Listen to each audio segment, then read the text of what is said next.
Edward Ashford sat in his workshop at 11:30 on a Sunday night, methodically disassembling a broken picture frame.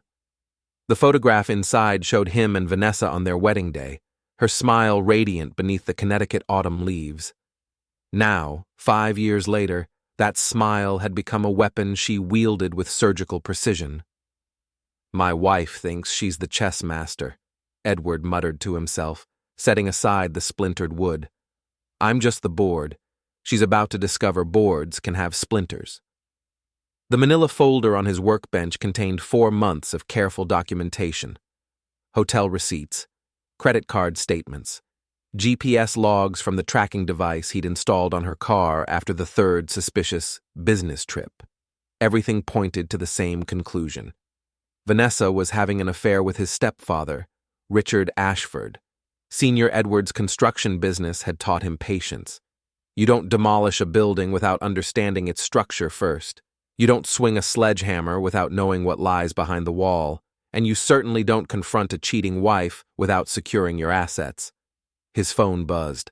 A text from Vanessa. "Working late again. Don't wait up. Love you." Edward checked his watch. Richard's BMW had been parked at the Marriott downtown for 3 hours. The private investigator's report confirmed what the credit card statement suggested. Sunday nights weren't for working late. "Love you too, sweetheart," he typed back, then deleted it. Instead, he sent, "Take your time. I'll be here." The workshop door creaked as he stood, surveying the tools that had built his business from nothing. Hammers, saws, levels, instruments of creation and destruction, depending on your purpose. Tonight, they reminded him that sometimes you had to tear down before you could rebuild. Edward walked to his home office, unlocking the door with a key Vanessa didn't know existed. Inside, file cabinets contained copies of every financial document, every property deed, every investment statement. His stepfather had taught him to keep meticulous records, never realizing those lessons would eventually target him. The irony wasn't lost on Edward. Richard Ashford Sr. had married his mother when Edward was 15, providing stability after his father's departure. Richard had paid for college, helped him start the construction business, treated him like the son he'd never had. Now that same man was treating Edward's wife like the woman he'd never deserved.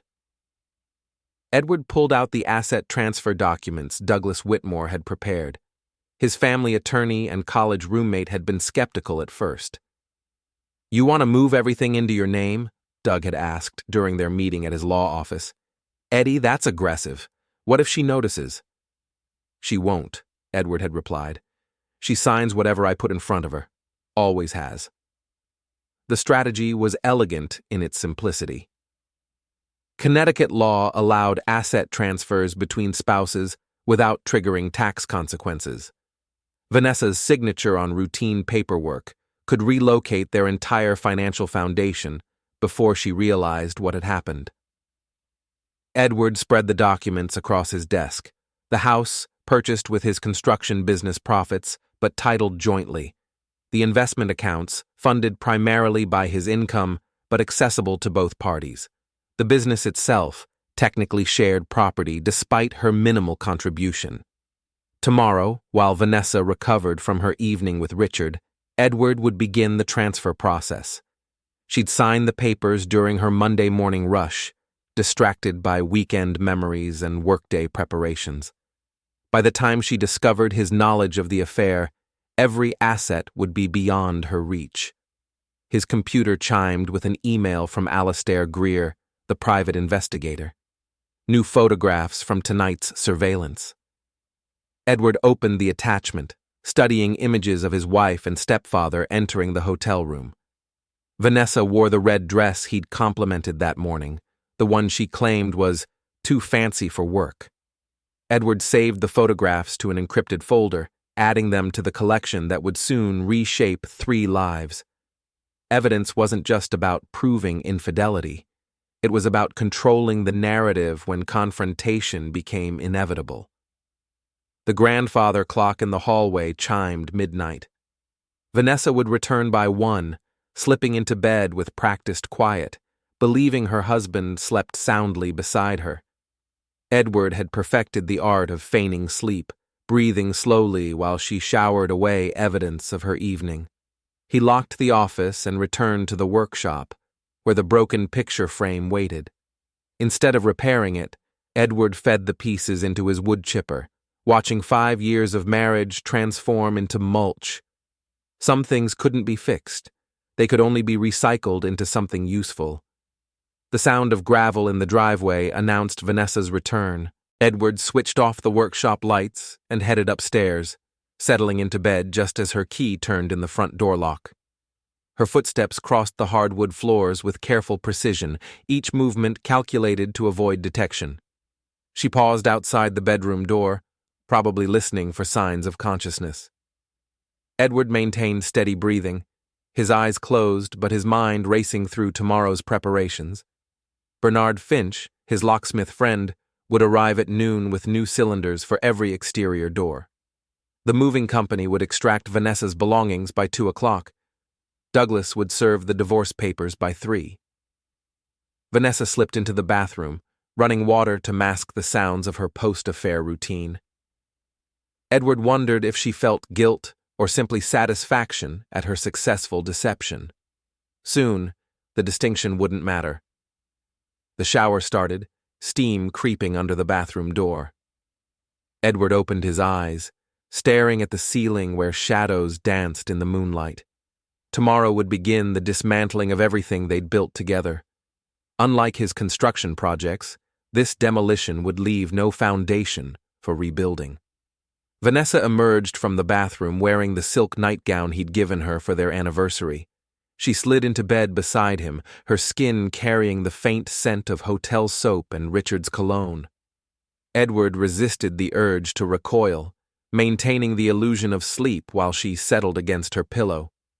"Sweet dreams, Eddie," she whispered, her voice carrying what might have been affection or guilt. Edward waited until her breathing deepened before responding in his mind. "They will be, Vanessa. Starting tomorrow, they definitely will be." Monday morning arrived with the precision of a construction schedule.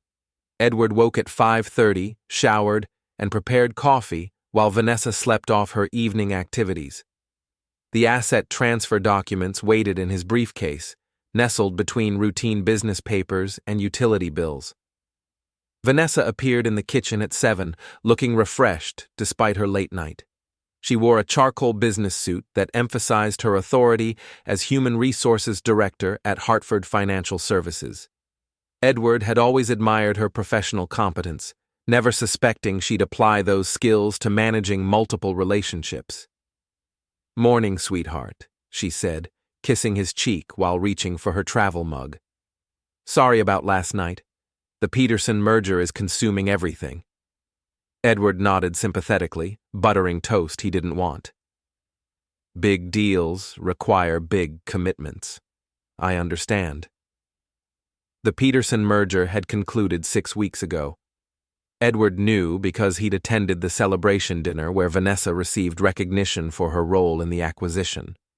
Either she'd forgotten her own lie, or she assumed he lacked the attention span to track her stories. "Actually," Edward said, retrieving his briefcase, "could you sign some paperwork before you leave? Routine stuff for the accountant?"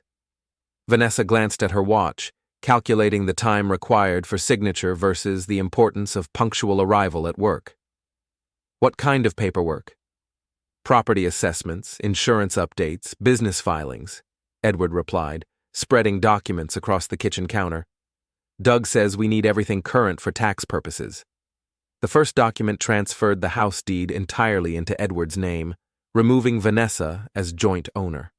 The second relocated their investment portfolio to his individual control.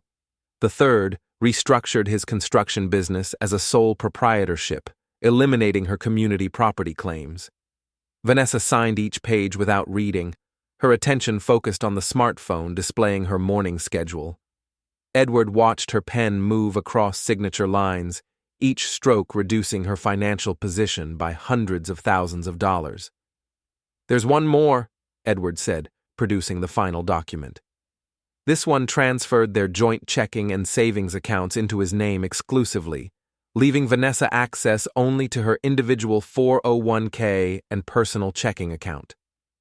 "Eddie, how many papers does one accountant need?"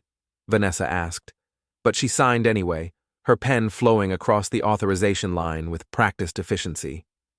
"That's everything," Edward said, collecting the documents. "Thanks for being patient with the bureaucracy." Vanessa kissed him goodbye, grabbing her briefcase and heading for the garage. Edward watched through the kitchen window as she backed her sedan down the driveway, probably already thinking about her next opportunity to see Richard. At 8 o'clock, Edward drove to Douglas Whitmore's law office in downtown Hartford. The building occupied a converted 19th-century mansion, its Victorian architecture housing modern legal practices.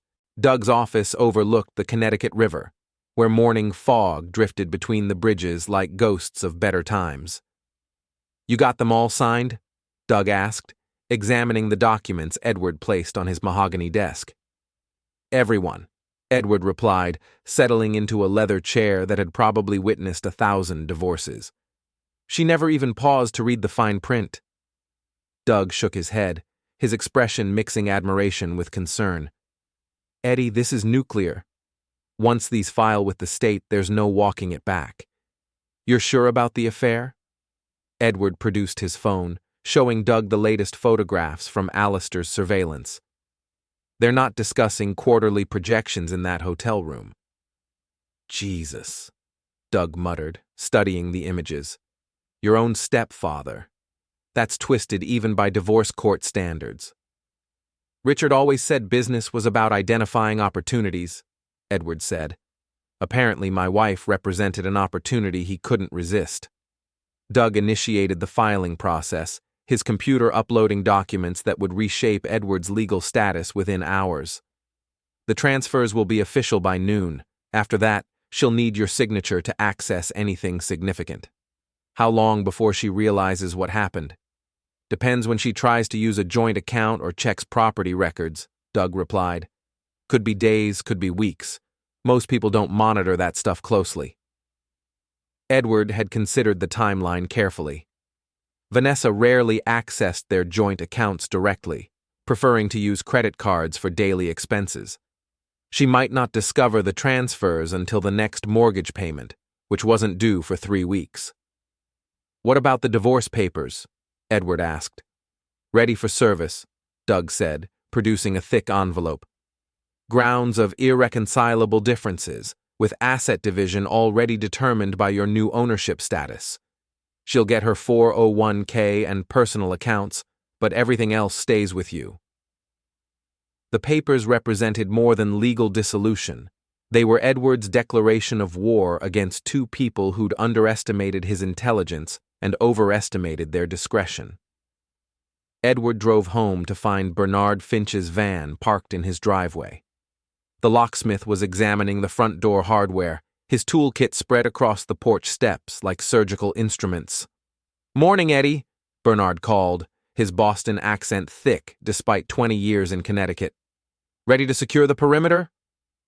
Bernard had served 2 tours in Afghanistan before returning to civilian life as a locksmith and security consultant. He approached domestic situations with military precision, treating cheating spouses like enemy combatants requiring tactical response.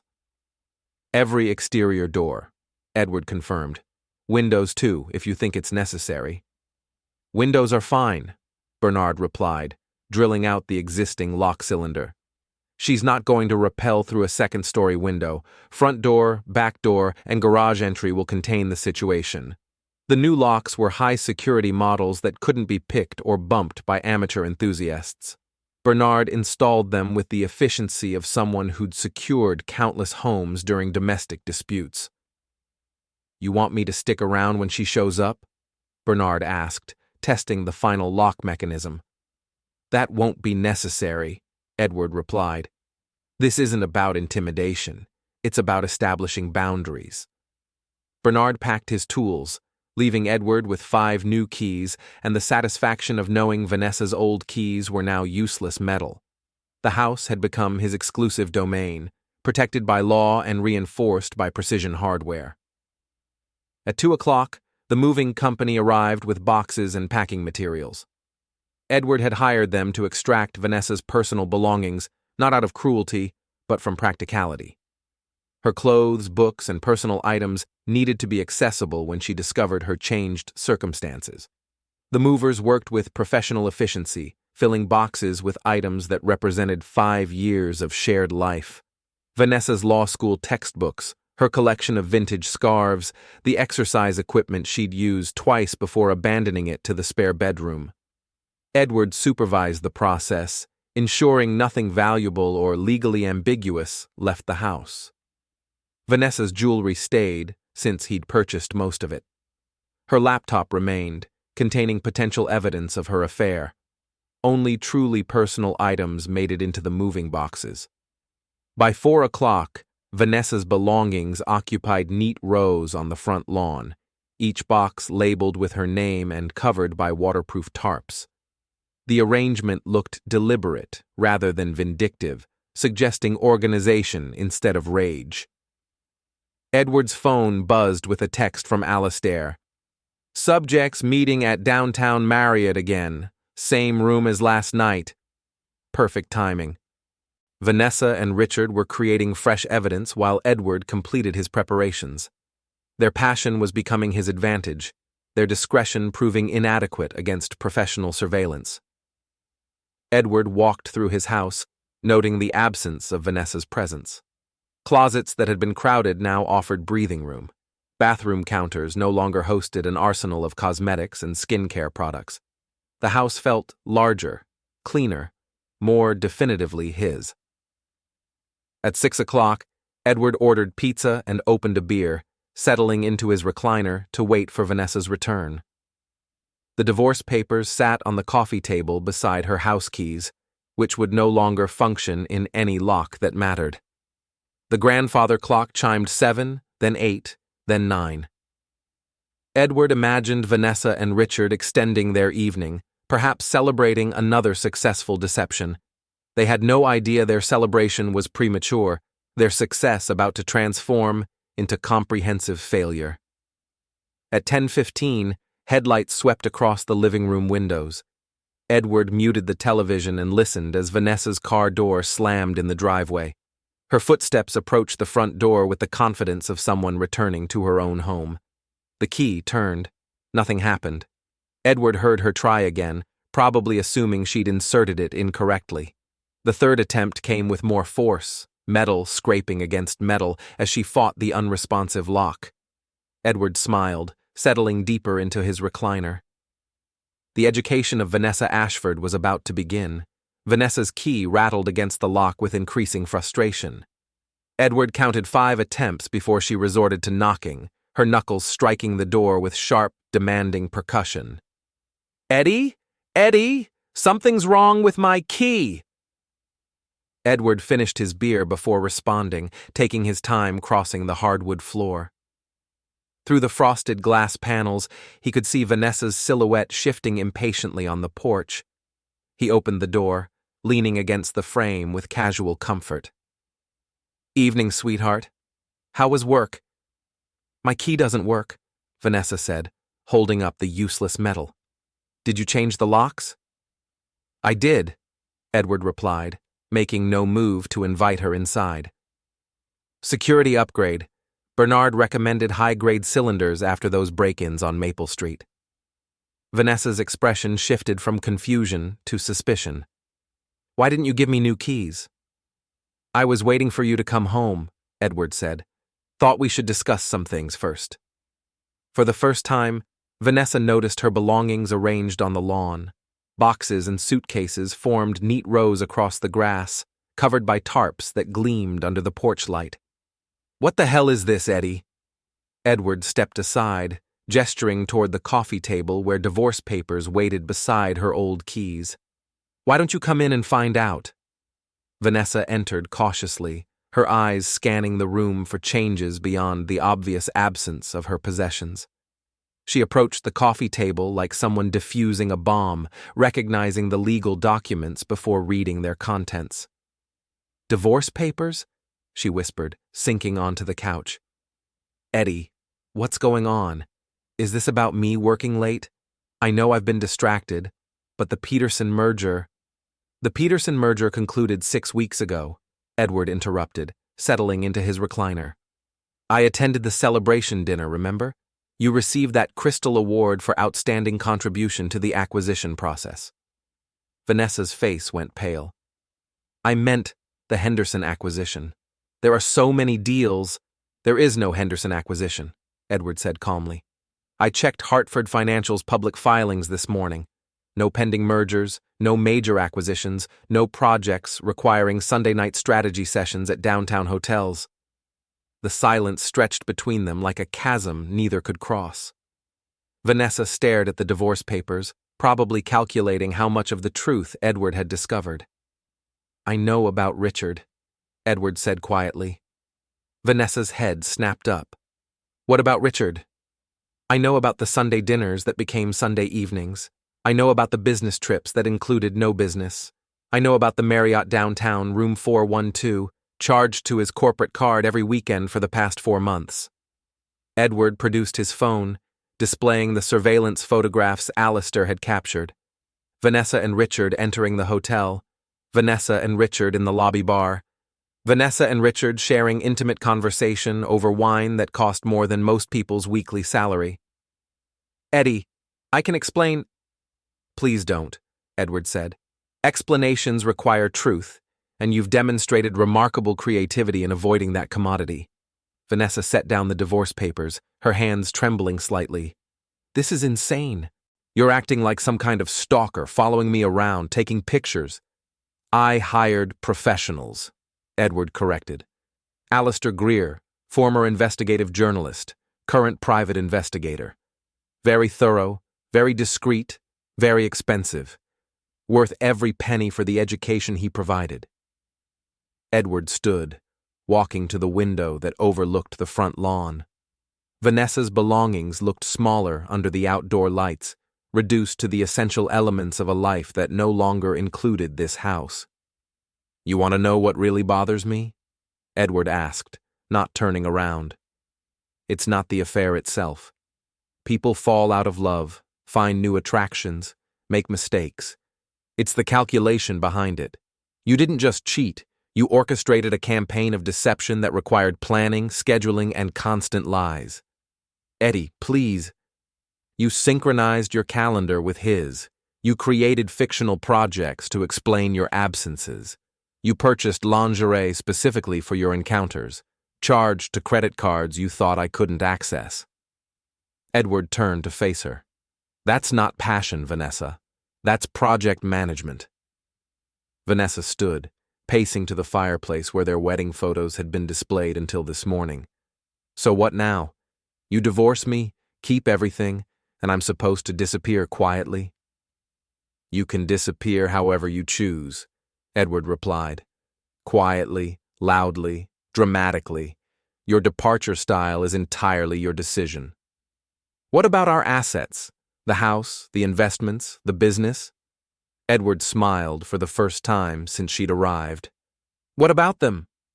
Vanessa retrieved the divorce papers, scanning the asset division section with growing alarm. This says you retain sole ownership of all real estate, investment accounts, and business interests. That's impossible. Connecticut is a community property state. Community property applies to assets owned jointly, Edward said. I own everything individually now. That's ridiculous. I'm on all the deeds and accounts. Were, Edward corrected. Past tense. You signed transfer documents this morning, remember?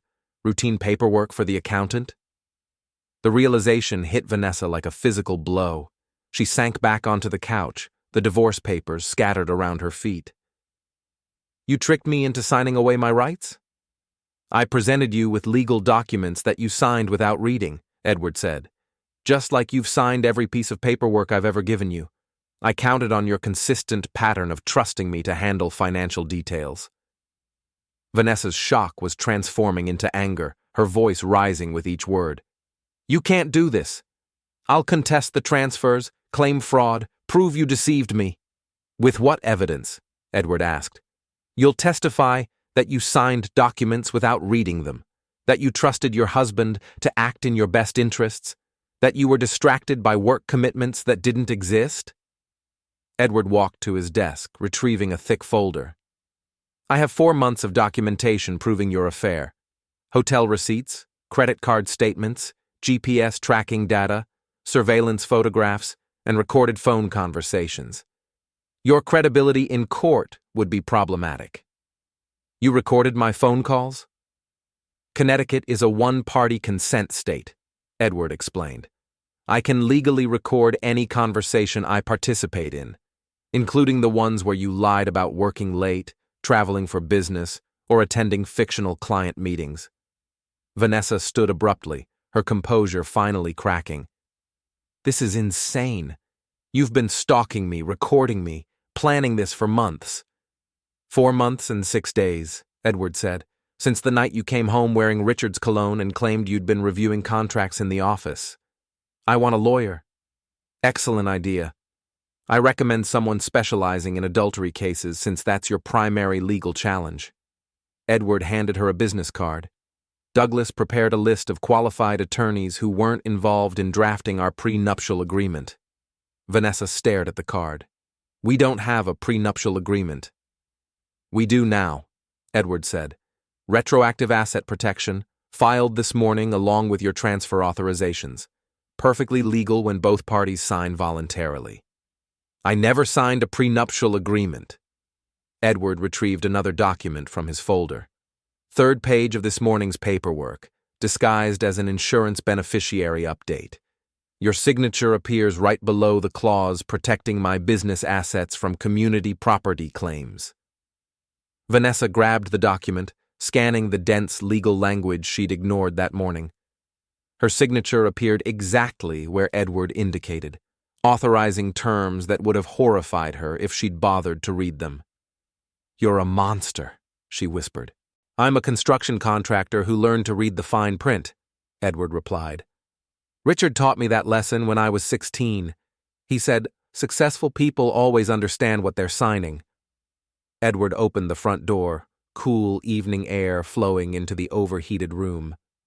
Your belongings are weatherproofed and clearly labeled. I suggest collecting them before the neighbors start asking questions. Vanessa walked to the door, pausing on the threshold. What about Richard? Does he know what you've discovered? Not yet, Edward said. But he will. Tomorrow morning, actually, when his wife receives copies of Alistair's surveillance photographs. You're going to destroy his marriage too? I'm going to provide his wife with information she deserves to have, Edward corrected. What she does with that information is her choice. Vanessa stepped onto the porch, turning back one final time. This isn't over, Eddie. I'll find a way to fight this. Good luck, Edward said, closing the door between them. You'll need it. Through the window, he watched Vanessa load boxes into her car with mechanical efficiency. Her movements suggested shock rather than grief, calculation rather than heartbreak. Even in defeat, she was planning her next move. Edward's phone buzzed with a text from an unknown number. This is Vanessa. We need to talk. Richard has a plan. Edward deleted the message without responding. Tomorrow would bring new challenges, but tonight belonged to him. For the first time in months, he was sleeping in a house that contained no lies, no deception, no pretense of a marriage that had died months ago. He poured another beer and settled into his recliner, savoring the silence that filled rooms no longer contaminated by betrayal. Tuesday morning brought unseasonably warm weather and a phone call that changed everything. Edward was reviewing construction schedules when his mother's number appeared on his screen. Eddie, what the hell is going on? Susan Ashford's voice carried the sharp edge of maternal concern mixed with genuine confusion. Richard's wife just called me, crying about some photographs you supposedly sent her. Edward set down his coffee, unsurprised by the rapid escalation. What kind of photographs? Don't play innocent with me, Susan snapped. Pictures of Richard with some woman at a hotel. She thinks you're trying to destroy their marriage out of spite." "The woman is Vanessa," Edward said calmly. "And I'm not trying to destroy anything. I'm revealing what already exists." The silence on the other end stretched long enough for Edward to imagine his mother processing this information. Susan had never particularly liked Vanessa, finding her too polished, too calculating for her straightforward son. "Your wife is sleeping with my husband?" "Was sleeping with your husband," Edward corrected. "Past tense. I filed for divorce yesterday." "Jesus Christ, Eddie, why didn't you tell me?" "Because you would have tried to fix it," Edward replied. "You would have confronted Richard, demanded explanations, given them opportunity to coordinate their stories and protect their assets." Susan's laugh carried no humor. "Assets? What assets? I'm divorcing him too, effective immediately. 30 years of marriage, and he throws it away for your wife?" Edward hadn't anticipated his mother's swift decision, though it aligned perfectly with her character. Susan Ashford didn't tolerate betrayal, compromise with dishonesty, or negotiate with people who violated her trust. "I'm sorry, Mom. I know this complicates everything." "Complicates?" Susan's voice rose. "Eddie, this simplifies everything. I've been wondering why Richard seemed so distracted lately, so secretive about his schedule. Now I know he was planning his retirement around another woman." Edward's phone beeped with an incoming call from Douglas. "Mom, I need to take this. Can we talk later?" "We're talking tonight," Susan said firmly. "Dinner at 7. I want to hear everything." Edward switched to Douglas's call, expecting updates on the divorce proceedings. Instead, his attorney's voice carried urgent concern. "Eddie, we have a problem. Vanessa hired Mitchell Crawford." Edward recognized the name immediately. Crawford specialized in high-conflict divorces, particularly cases involving asset disputes and fraud allegations. His reputation for aggressive tactics made him expensive and effective. "What's his angle?" "Duress and misrepresentation," Douglas replied. "Crawford's claiming you coerced Vanessa into signing documents under false pretenses that the transfers constitute fraud rather than legitimate asset protection." Edward had anticipated this challenge. "Do we have countermeasures?" "Plenty," Douglas said. "But Crawford's filing for emergency injunctions to freeze all assets pending investigation. If he succeeds, you'll lose access to your own accounts until the court sorts everything out." "How long would that take?" "Months, possibly longer. Crawford's strategy is to make the legal process so expensive and time-consuming that you'll agree to a settlement rather than fight for what you've already secured." Edward walked to his office window, watching construction crews prepare the foundation for a new commercial building. Legal battles resembled construction projects.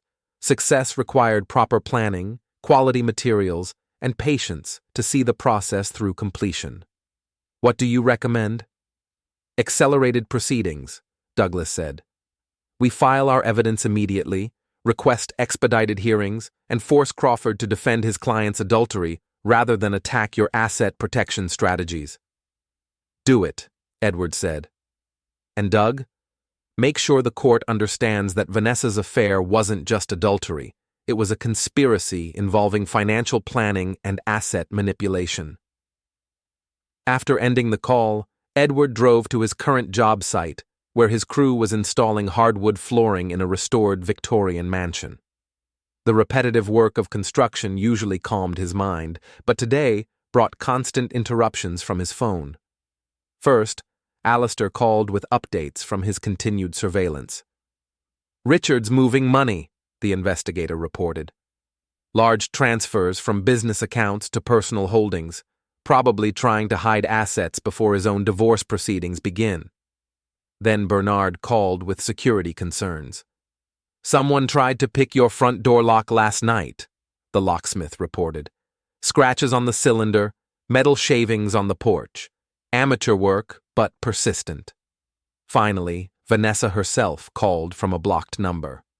"Eddie, we need to discuss this reasonably. Richard has resources, connections, influence you can't imagine. He's willing to make this worth your while if you'll reconsider the divorce. Edward deleted the voicemail without finishing it. Vanessa's desperation was becoming obvious, her confidence replaced by the frantic energy of someone discovering that intelligence and planning could overcome beauty and manipulation. At 5 o'clock, Edward met his mother at Romano's, an Italian restaurant where they'd celebrated family occasions for 20 years. Susan looked older than her 62 years, stress etching new lines around her eyes. "Tell me everything," she said after ordering wine. "Start from the beginning." Edward recounted the discovery process, the evidence gathering, the asset transfers, and yesterday's confrontation. Susan listened without interruption, her expression shifting from shock to anger to something resembling pride. "You planned this for 4 months without telling anyone?" "I needed to control the variables," Edward explained. "Too many people involved meant too many opportunities for information to leak." "And now Richard's trying to buy you off?" "Through Vanessa, yes. He's probably offering money to make the evidence disappear." Susan's laugh was sharp and bitter. Richard always believed money could solve any problem. He never understood that some people can't be purchased. Their conversation was interrupted by the arrival of Richard himself, approaching their table with the confident stride of a man accustomed to commanding attention. He wore an expensive suit that emphasized his success while concealing the stress that had aged him considerably in recent days. "Susan, Eddie," Richard said, pulling out an empty chair without invitation. "We need to discuss this situation like adults." "Adults don't sleep with their stepchildren's spouses," Susan replied coldly. Richard's composure slipped slightly. "That's an oversimplification of a complex emotional situation." "It's an accurate description of adultery," Edward said. "Complex emotions don't change simple facts." Richard signaled the waitress for scotch, probably needing alcohol to navigate the conversation ahead. "Eddie, I understand you're hurt, betrayed, angry. Those are natural reactions to discovering something that was never intended to hurt you." "Never intended?" Edward's voice remained calm despite his rising anger. "You accidentally fell into bed with my wife? Repeatedly? For 4 months?" "Vanessa and I developed feelings that neither of us anticipated," Richard said. "We tried to resist them, but sometimes attraction transcends rational boundaries." Susan's wine glass hit the table harder than necessary. "Richard, stop talking before you make this worse." "I'm trying to explain—" "You're trying to justify betraying your wife and stepson," Susan interrupted. "There's no explanation that makes that acceptable." Richard's scotch arrived, and he drank half of it before continuing. "I'm prepared to make this right, financially, I mean. Eddie, I'll buy your construction business for double its current valuation. Cash payment, no financing contingencies." Edward studied his stepfather's face, noting the desperation beneath the confident exterior. "Why would you do that?" "Because I want to minimize the damage to everyone involved," Richard said. "Your mother doesn't deserve to suffer because of my mistakes. Vanessa doesn't deserve to lose everything because of poor judgment." "What about what I deserve?" Edward asked. "You deserve compensation for the pain we've caused," Richard replied. "Fair compensation, generous compensation, enough to start over wherever you choose." Edward leaned back in his chair, considering the offer that represented everything wrong with Richard's worldview. "You think I'm motivated by money?" "Everyone's motivated by money," Richard said. "The question is how much money it takes to motivate specific behavior." Susan stood abruptly, throwing her napkin onto the table. "I've heard enough. Richard, you're a fool if you think Eddie can be bought. You're a bigger fool if you think I'll sit here while you negotiate your way out of consequences." "Susan, please." "Please nothing," Susan snapped. 30 years of marriage, and you throw it away for a woman young enough to be your daughter. Then you try to bribe your way back to respectability. You're pathetic. Susan left the restaurant, her departure creating a silence that stretched uncomfortably between the two men. Richard finished his scotch, probably calculating his next approach. "She'll calm down," Richard said finally. Susan's always been dramatic. She's always been honest, Edward corrected. That's why your betrayal hit her so hard. Richard signaled for another drink. Eddie, the business offer stands. $2 million, cash, for a company worth maybe $800,000 on paper. That's serious money, enough to relocate anywhere, start fresh, forget this ever happened. Edward stood, placing money on the table to cover his mother's wine. Richard, there's something you need to understand. This isn't about money, revenge, or even justice. This is about consequences. What kind of consequences? The kind you can't buy your way out of, Edward said, walking away from the table and the man who'd taught him everything except how to recognize betrayal. Outside the restaurant, Edward found his mother waiting beside his truck, her anger replaced by something resembling satisfaction. How do you feel? She asked. Edward considered the question carefully. Lighter, he said finally. Like I've been carrying weight I didn't realize was there. Good, Susan said. That's how freedom feels. The emergency court hearing was scheduled for Thursday morning, giving both legal teams 48 hours to prepare their arguments. Edward spent Wednesday reviewing evidence with Douglas, while Vanessa and Crawford presumably developed strategies to challenge the asset transfers. Crawford's going to argue emotional distress, Douglas explained, spreading case files across his conference table. He'll claim you deliberately traumatized Vanessa by revealing your knowledge of the affair through legal documents rather than direct confrontation. Is that a valid argument? In Connecticut? Doubtful, Douglas replied. The state recognizes adultery as grounds for divorce and allows asset protection measures when one spouse violates marital obligations. Crawford's hoping for a sympathetic judge who'll prioritize Vanessa's emotional state over your legal rights. Edward studied the surveillance photographs Alistair had provided, noting timestamps that contradicted every alibi Vanessa had offered. What about the conspiracy angle? Stronger than Crawford probably realizes, Douglas said. Richard's financial transfers, Vanessa's coordinated lies, their joint planning sessions, it demonstrates systematic deception rather than spontaneous attraction. The hearing would be conducted before Judge Patricia Henley, a veteran family court jurist known for thorough preparation and limited patience for dramatic presentations. Douglas considered her appointment favorable, since Henley's reputation emphasized legal precedent over emotional appeals. Wednesday evening brought an unexpected visitor. Edward was reviewing construction contracts when his doorbell rang, revealing Vanessa's friend, Caitlin, on his porch. The fitness influencer looked uncomfortable, probably unaccustomed to situations that couldn't be resolved through social media manipulation. Eddie, can we talk? Just for a few minutes? Edward stepped aside, allowing Caitlin into the living room where divorce papers still occupied the coffee table. She perched on the edge of the couch, her usual confidence replaced by nervous energy. Vanessa asked me to speak with you, Caitlin began. She's staying at my place, trying to figure out her next steps. And what did she ask you to say? Caitlin twisted her wedding ring, a nervous habit Edward had observed during previous social gatherings. She wants you to know she's sorry, really genuinely sorry for hurting you. Interesting timing for remorse, Edward observed. It arrived right after she discovered the financial consequences of her choices. That's not fair, Eddie. Vanessa made mistakes, but she's not some calculating monster. She fell in love with someone inappropriate and made bad decisions because of those feelings.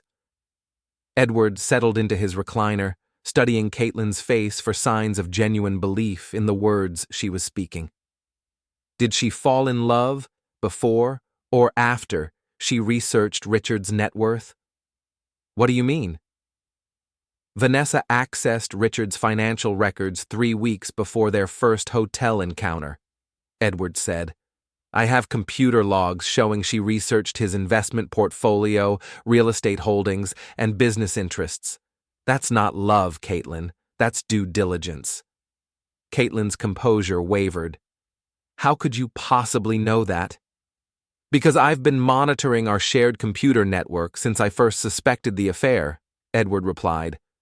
Every website visit, every document access, every search query. Vanessa spent considerable time researching Richard's wealth before she spent any time in his bed. The revelation clearly shocked Caitlin, who'd probably believed Vanessa's romantic narrative about unexpected attraction and irresistible chemistry. Edward almost felt sorry for her, another victim of Vanessa's talent for manipulation.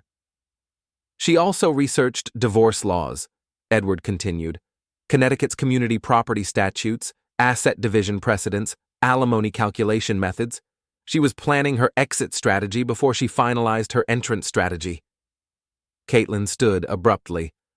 I don't believe you.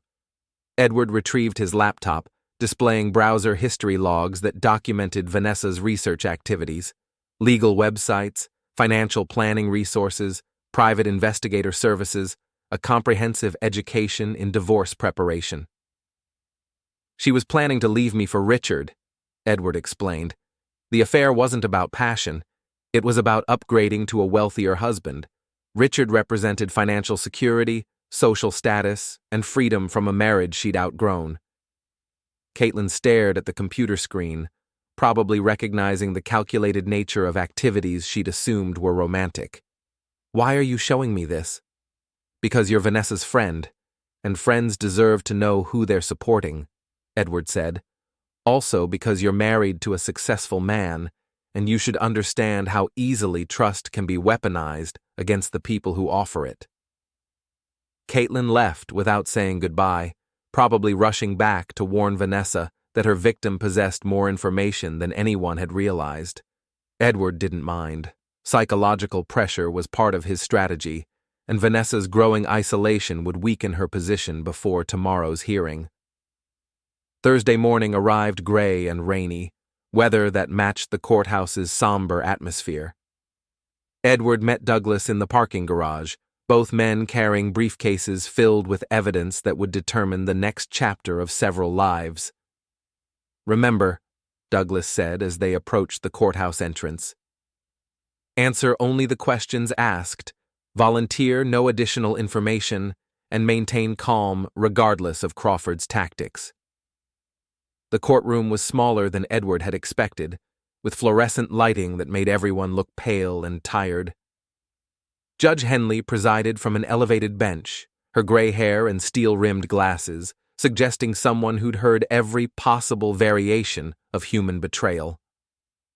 Vanessa sat beside Crawford at the plaintiff's table, wearing a conservative navy suit that emphasized her professional competence while concealing her personal failures. She'd lost weight since Monday, stress etching new lines around her eyes.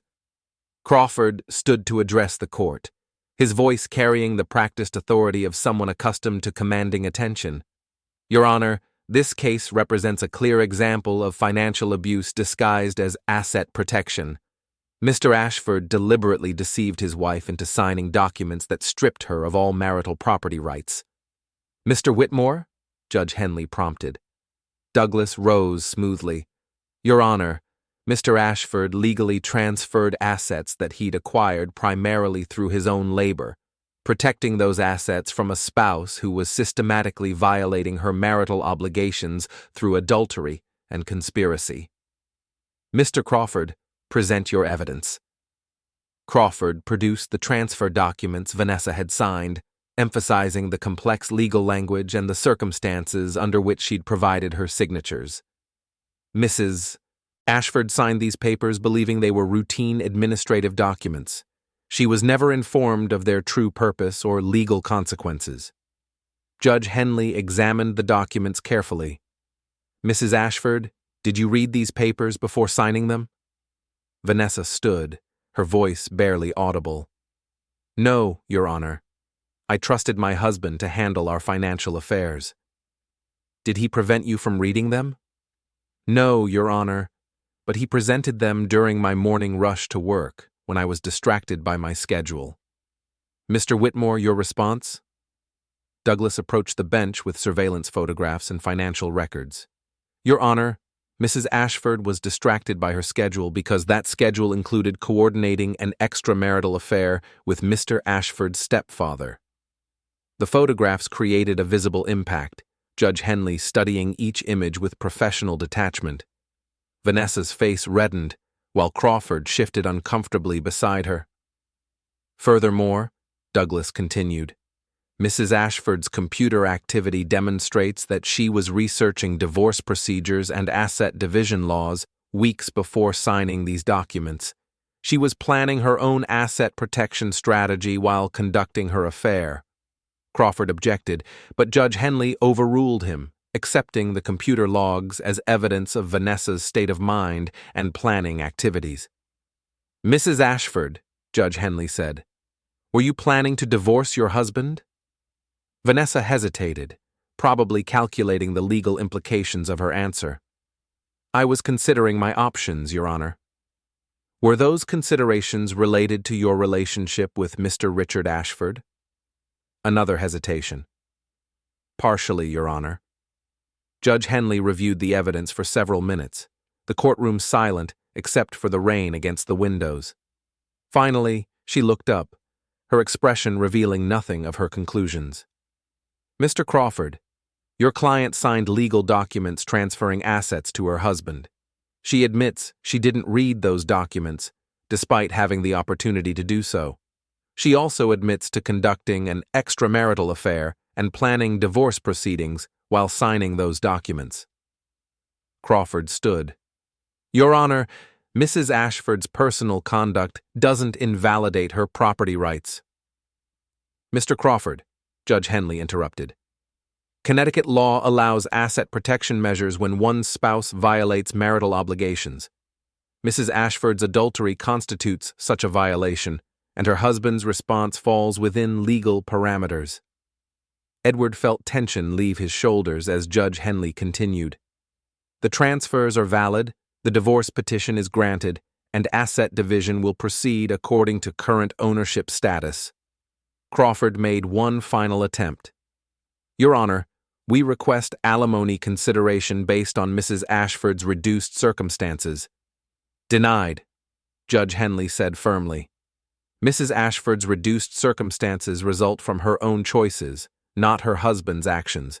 This court will not reward adultery with financial compensation. The hearing concluded with administrative details about final paperwork and asset documentation. Edward walked from the courthouse, a free man, legally divorced from a woman who'd gambled everything on a relationship that was already crumbling under scrutiny. Outside, rain continued falling on a city that looked cleaner, brighter, more welcoming than it had in months. Edward drove home to a house that was finally, completely, undeniably his. 3 weeks after the divorce hearing, Edward's life had settled into routines that felt both familiar and revolutionary. He woke in a house free from deception, worked on construction projects that built rather than demolished, and spent evenings planning a future that belonged entirely to him. The legal aftermath had unfolded with predictable precision. Vanessa's appeal was denied, Crawford's fees consumed most of her remaining savings, and Richard's own divorce proceedings had begun with Susan's characteristic efficiency. Edward was reviewing blueprints when Douglas called with the final update. It's over, his attorney announced. Vanessa signed the last documents this morning. No more appeals, no more motions, no more legal challenges. Where is she now? Moved to Boston, Douglas replied. Found a job with a smaller firm, starting over with whatever Crawford left her after his fees. Edward felt no satisfaction in Vanessa's reduced circumstances, only relief that their shared story had finally reached its conclusion. She'd gambled on upgrading her life through betrayal and lost everything in the process. What about Richard? Susan's taking half of everything, Douglas said with obvious pleasure. House, investments, business interests, Connecticut's community property laws work both ways. The irony wasn't lost on Edward. Richard had taught him to understand legal documents, never realizing those lessons would eventually cost him millions in divorce settlements. That evening, Edward met his mother for dinner at Romano's, the same restaurant where Richard had attempted his failed bribery. Susan looked healthier than she had in months, stress replaced by the satisfaction of someone who'd successfully defended her principles. "Any regrets?" she asked over wine. Edward considered the question carefully. About the divorce? None. About the marriage? Some. I should have recognized Vanessa's character earlier. "People show you who they are gradually," Susan replied. Vanessa was skilled at revealing only what served her purposes. "What about you? Regrets about Richard?" Susan's smile was sharp. "Only that I wasted 30 years on someone who turned out to be exactly what he appeared to be, a man who believed money could purchase anything, including forgiveness." Their conversation was interrupted by Bernard Finch, who approached their table with the easy confidence of someone bearing good news.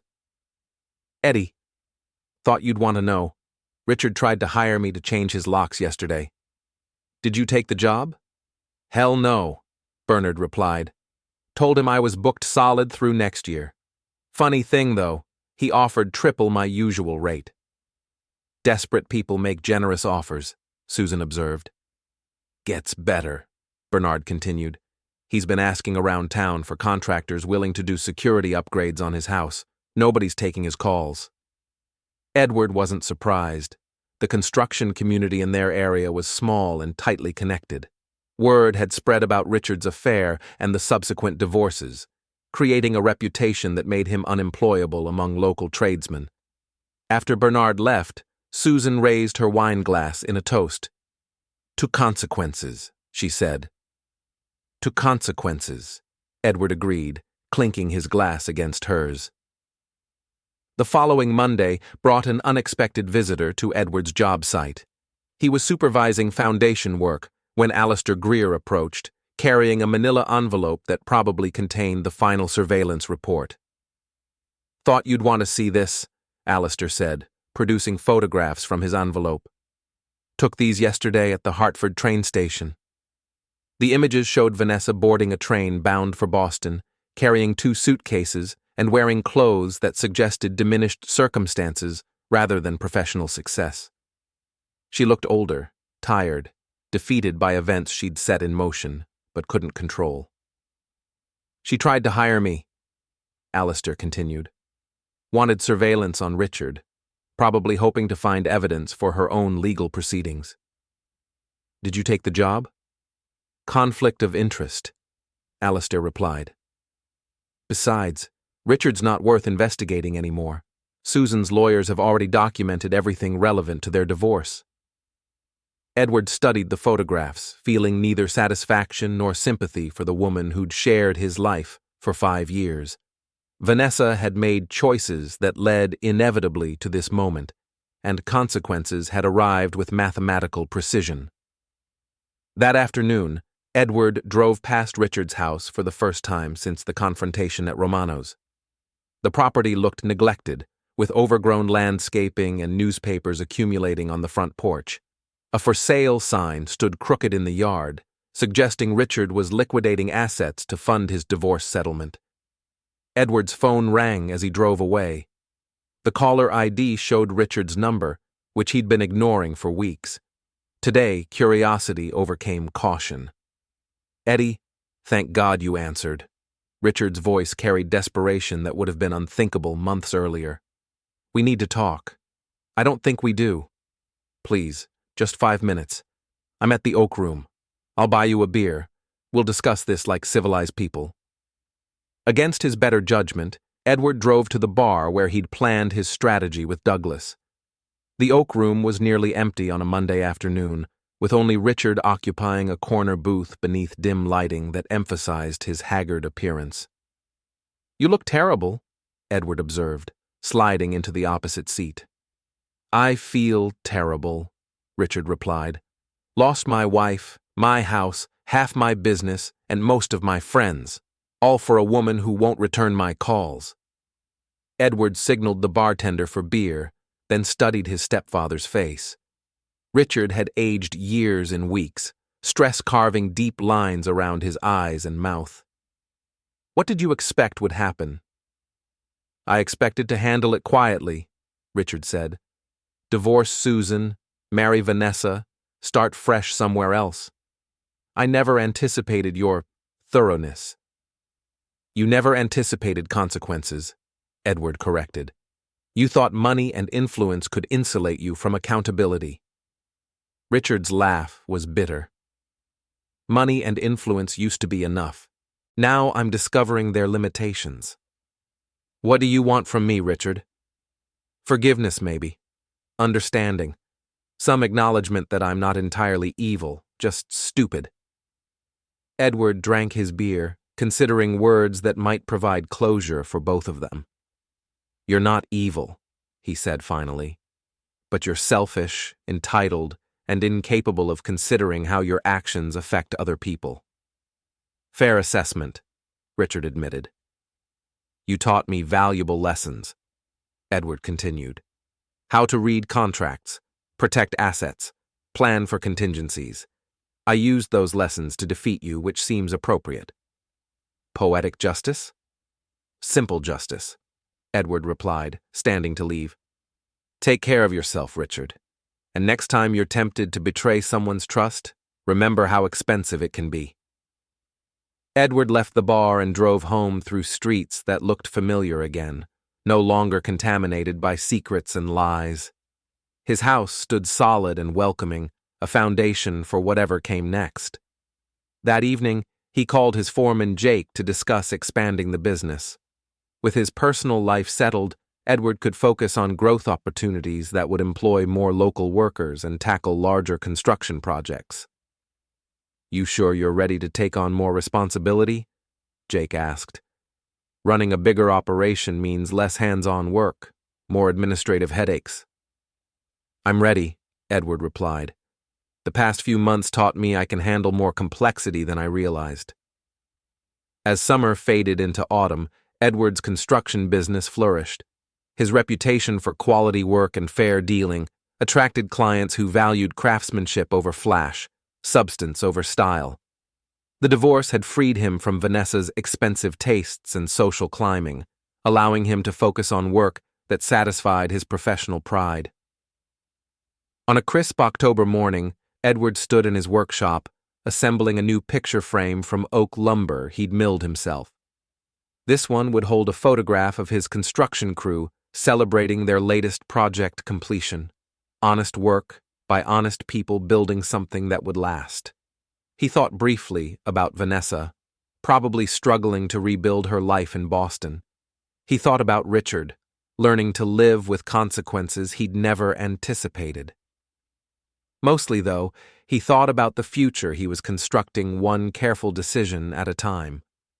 The workshop door opened, admitting autumn air and his mother's voice. Eddie, you in here?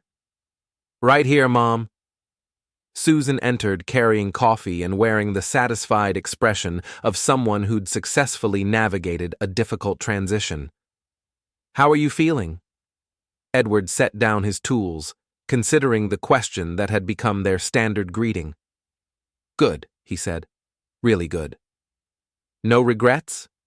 None, Edward replied, and for the first time since this began, he meant it completely. Outside, the Connecticut autumn painted the world in colors that suggested endings and beginnings, closure and renewal, the eternal cycle of consequences and fresh starts. Edward's story had reached its conclusion, but his life was just beginning. The picture frame was nearly complete, strong joints holding pieces together with precision that would endure whatever stresses the future might bring. Like the frame, Edward had been rebuilt through careful planning, quality materials, and the patience to see difficult projects through to completion. He smiled, returning to his work with the satisfaction of someone who'd learned that sometimes the best revenge was simply living well.